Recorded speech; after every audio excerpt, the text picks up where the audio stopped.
This is a Skywatcher Explorer 200p, if I'm not wrong. And this is a 8-inch telescope. It's a Newtonian. And it's on a Meade LXD55. I always wanted to have one of these. Now I have one.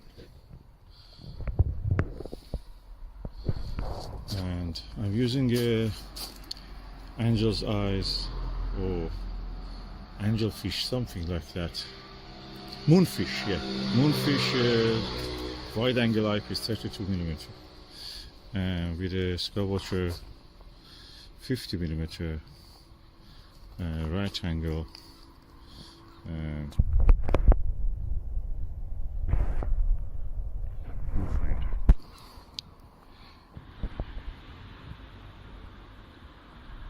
This is a Moonfish 32mm eyepiece. It's a wide angle eyepiece. I think it's 70 degrees or 72. And this is the Skywatcher 50mm right angle view correct image eyepiece, as they call it, RASI. And this is a 8-inch telescope.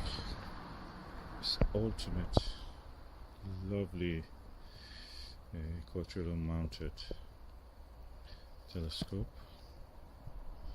And I'm using the LXD55 mount.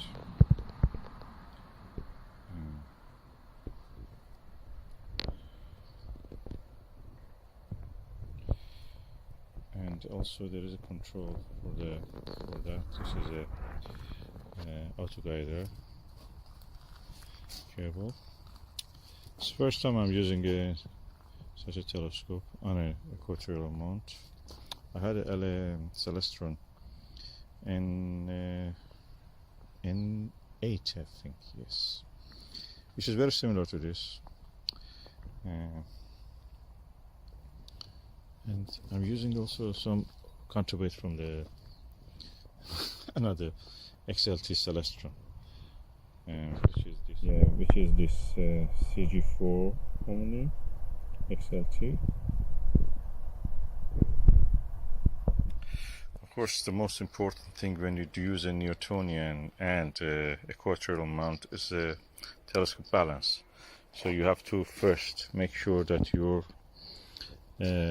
telescope is in a way that is balanced, the tube with the eyepiece and everything is a little bit high, is a high profile, you can say.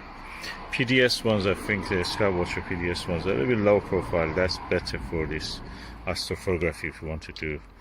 But this one is alright, I can use it. But the balance a little bit can be an issue if you want to add another, for example, Barlow. So this is what you have to consider. I'm using 2-inch eyepieces because our 2-inch eyepieces is more comfortable to view. I have an adapter for taking a 1.25-inch eyepiece, but at the moment I don't want to use it. I have very good eyepieces for that also, and I may use it when I need. And I have adjusted this so they are both in the same axis.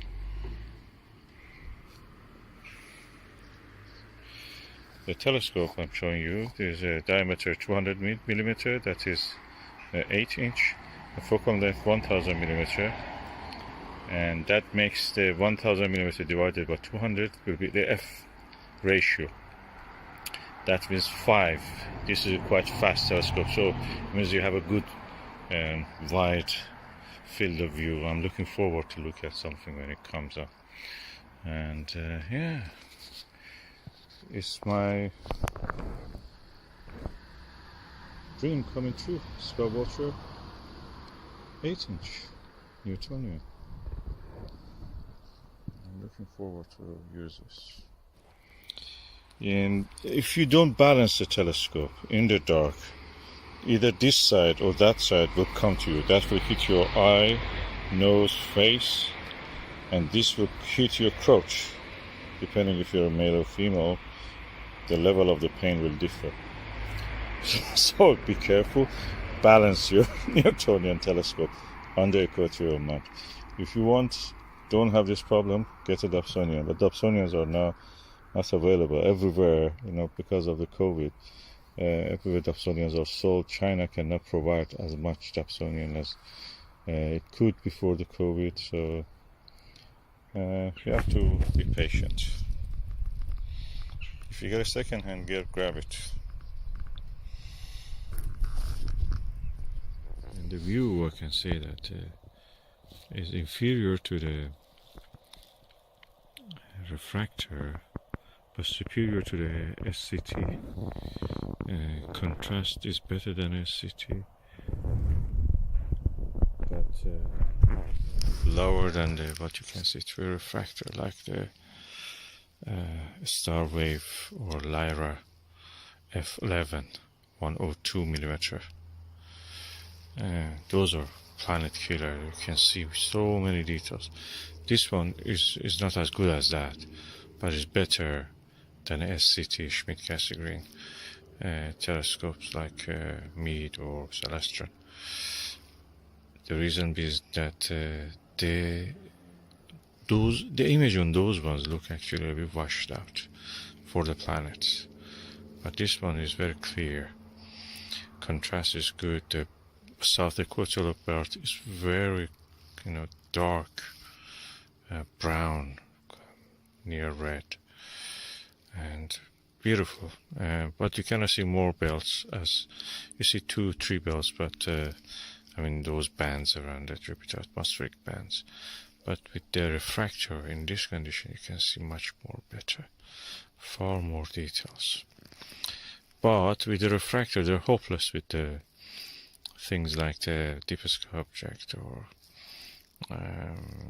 things like splitting the stars in the M15 globular cluster or M13.